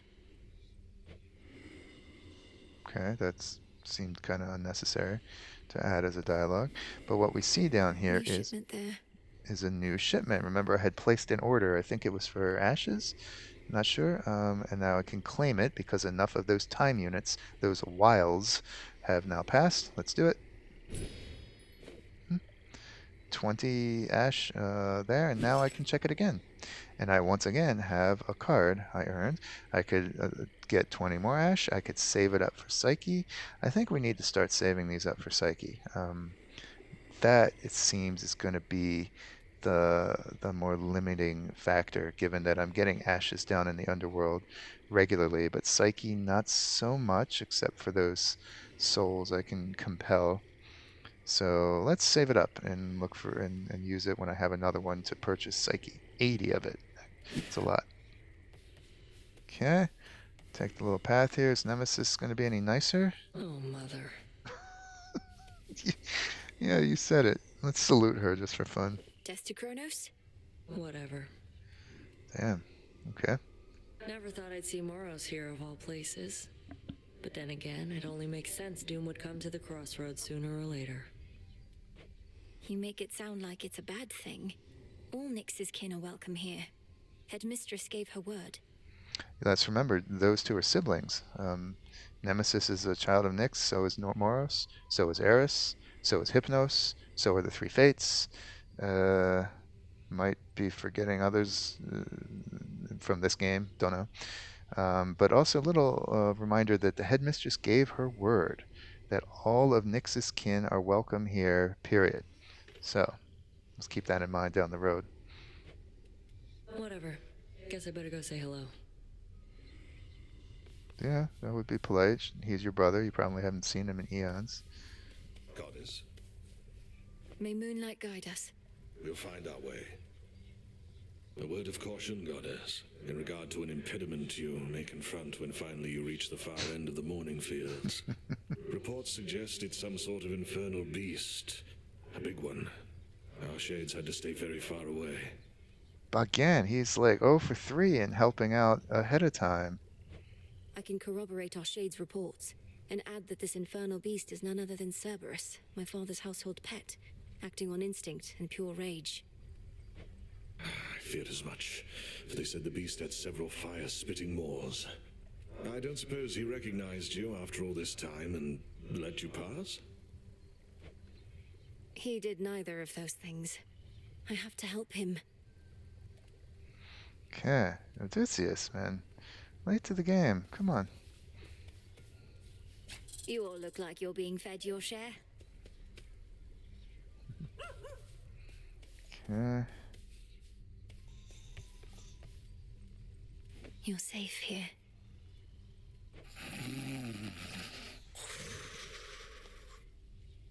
Like how he's surrounded by poppies. It's supposed to represent sleep, the same as in the fields in The Wizard of Oz, when Dorothy and her companions sank into that mystical sleep. And surrounded by them here, too, you can see. All right, my 2 nightshade plants are up. Let's admire. Come along. Nightshade. Okay. Got no new seeds to plant, but this has reminded me. That I want to set forget-me-nots to things, if only to satisfy that one fated list, the prophecy from the fated list that says I will clear a certain number of those forget-me-nots. Oh, wait, this is... Pure Oh, potential. right. Well, okay, I guess there's no point in setting it. Will it even work to set it One to keep track of. and then clear it? I don't know. Let's try it. But now I can recite this one. Okay, so the Well of Charon, a Well of Charon will now appear randomly in some locations of the underworld, and again offers some minor perks. We'll check it out next time. The Titan of Time called for all the boatmen's wells to be buried, as they could not be destroyed. Not even Kronos can destroy them. Interesting. But now they're rising. That's why this is called the Rise, from being buried. Stygian wells. Let's recite. Long dormant wells of Charon rise again into the night. So mote it be. Okay, that triggered a prophecy. Is that the one I just mentioned? Yeah, it is. Cool. It counts. And yay, there's some psyche for me. The daughter of the god of the dead shall clear 3 forget-me-nots. Okay, I did so, and I get 25 psyche. The Fates know all about maintaining lists. Cool. I believe that does it for this part. Yeah. All right, down here. Okay, and I've decided, folks, that I'm going to save the combat and ability specific stuff for the beginning of each subsequent video, because it's kind of weird to get my combat strategies and cards all set and then say goodnight and maybe not come back to play for a day or 2 or more. So let's save this. And we'll look at the keepsakes, but I'm not going to think too carefully about which ones to choose. By the way, this... Oh, he surfaced. He submerged again. This little slime frog always tickles me. There he is. Look at that thing. Oh. So consideration of this and of the keepsakes in terms of strategy and the weapons as well, and the choice of them at least, will wait for the next video. But let's at least do a few things. We can talk to Skalemius. So basically, I'm gonna need you all to stand around, all right? Death to Kronos. Yeah. Have you seen, Commander? Lord Charon's come to visit us. At last our supply lines are secure, and our counter-assault begins. Yeah. It's been quite some time since good Lord Charon visited us last. We'd better all be on our best behavior around him. But, where'd you get all that supply line stuff? Why, he told me himself, sir. In his way. Oh. Some general he is. Okay, and here's, I guess this is the new shade. You made it from Oceanus. Good. Cool, or one of them at least. Nice. Okay, so there's more to do at the pool. Let's check it out. What secrets lie within? Oh, okay. I can now gain the Moonstone Axe, the 4th of the weapons I can currently see, and the Silver Spade. Perhaps both? 10 silver, 10 of my 20, and then a further 8. I have enough. Let's get them both. So the Moonstone Axe. Sweep through foes with a slow but devastating variety of attacks and specials. Zorafet is its name. Zorafet was to be a labris, don't know Greek, so a labris so broad as could conceal the moon herself. I know that it's a double-bladed axe. As you can see it floating there in the center of the screen, center right. That's what I just don't know the pronunciation. Cool. So a massive axe. You can also see the image on the left here. We'll talk about its abilities in due time, but let's reveal it now or unlock it now. All right. Zorafet, the Moonstone Axe. You can split anything apart. Barrett, with honor. Okay. So you can see me lugging this thing around. Jeez, look at that. And then let's go ahead and get the tool. I can unlock the silver spade, used for digging up seeds and I think, yeah, mystery seeds, digging up mystery seeds and other valuables beneath the earth. So sometimes you'll see little plots of disturbed soil that I haven't been able to access yet. Now I can use them to dig up more reagents. I said before, there's a lot of reagents going on in this game. It is said to uncover only that which Gaia willingly bestows. Nice. That's important. Witches are at one with nature and Gaia and the earth. They're not going to go around despoiling Mother Earth. So the game makes it clear that it's provided to us willingly by Gaia. All right, let's get it. The silver spade. You're mine. Requisition authorized. Okay. Okay, I'll just continue lugging the axe around, but clearly I'm going to be using this one as the next weapon again. Last thing we'll do right now is check the new keepsakes just to see what they're about. Something new there. Okay, this one is from Moros, the engraved pin. This one's interesting. When first you fall to 0 health in an encounter, when you die basically, you become doomed. Okay, doomed means, as you see on the right, you are impervious, but have just 10 seconds to vanquish the foes remaining on the screen, or else you actually die for good. So it's like a last gasp attempt to just go all out offensive. If you're successful, then you come back to life and with 30 health, as we see, and it does not count as having used a Death's Defiance. Cool. Interesting. And then here is Echoes, the concave stone. After choosing a boon from any deity, 25% of the time you can randomly take one more from that same suite of 3 once per night. So this is sweet. It's like 2 boons for one bonus boon, basically. But it's randomly chosen, which I find, I don't know, crapshoot at most, at best. But anyway, there it is, and as it levels up, I believe the percentage chance rises. Unfortunately, the frequency of use does not rise. The chance rises. And here we see the Ghost Onion is now up to level 2. It restores up to a total of 75 health, up from 50, I think, per use per night. All right, there we go. Thanks very much, folks. I hope you had fun. Thanks for bearing with me during the getting slogged down in the Fields of Mourning, bogged down rather. Now we've poked our nose into Tartarus, and we'll continue to do so, but won't try to beat the whole thing until Eris finally disappears. Don't know when that will be. So if you're liking this, hit like, hit subscribe, tune in for the next one, and I will see you later. Be well, everybody.